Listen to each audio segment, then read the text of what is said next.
I feel like we forgot something. Oh, the driver! I had a recent trip to San Francisco, and the thing I was looking forward to the most was a Waymo ride. It's that alphabet company that has the self-driving robotaxis. You call it just like any Uber. You give it a location for pickup and drop off, and it comes and gets you. You used to have to get on a wait list, but now it's fully open in San Francisco. Hello, I'm Waymo. It says start ride. Get going. It's also in Phoenix, Arizona, and if you're in Los Angeles or Austin, Texas, they are starting out there too, so you can get on a wait list there. It's a pretty friendly ride. You get in, it greets you, it reminds you to put your seatbelt on, plays some ethereal music in the background. I was pretty surprised and impressed by the driving. It didn't feel like it was reluctant in making its choices. It really felt like a human driver. Like here you can see there's no lights for the left turn here, but it's proceeding even though the pedestrians haven't fully crossed yet. And here I guess it knew there was a crosswalk and saw that this person was about to cross, so it stopped and waited. It wasn't overly careful, and it made some maneuvers that were pretty impressive. We got a truck beside us. We got a parked car in front of us. What will Waymo do? Oh, dude. Oh, so close. It squeezed in. And it did it pretty confidently, even though we're pretty close to all those cars. It's pretty impressive.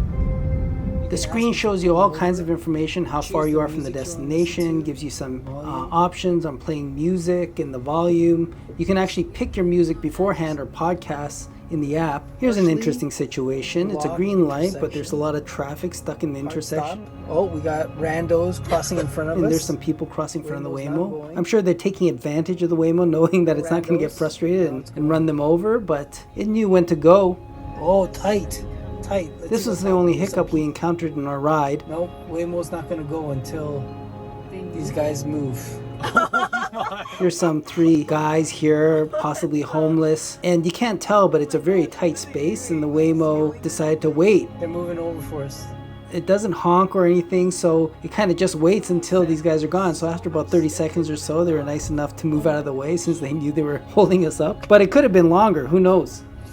Here we are making a tricky right turn, and again I was surprised at how smooth the drive was. It made some human-like decisions. It seemed very intuitive, actually. And I was kind of concerned about how unconcerned I was that there was no actual human driver.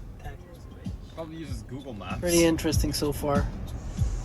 Actually, I was kind of taken aback by how normal it felt. It does a really good job of picking up all the things around it from all its sensors, all the cars, pedestrians. Here's a random jaywalker crossing the intersection. And here comes a small scooter splitting lanes, and there it goes. You can call support if something goes wrong. I didn't go all the way in actually calling support, but it's there if you need it. There's a camera inside that I noticed that I guess people are monitoring, making sure you're not doing anything too malicious or questionable. Also wondering about what would happen if you put too much force in the steering wheel. It feels like it's pretty stiff. The actuators in the steering wheel are pretty strong in avoiding taking any external feedback. But when I did push a little bit too much, I guess there was a warning that told me to back off. And it hasn't said anything. I touched the wheel, give it a little bit of a whoop. Oh, sorry, buddy. What caught me by surprise is how many Waymos there were. They were everywhere. It's kind of a contrast. You have this city which has like this very futuristic technology, but at the same time, this rampant crime and homelessness. It's an interesting state of things.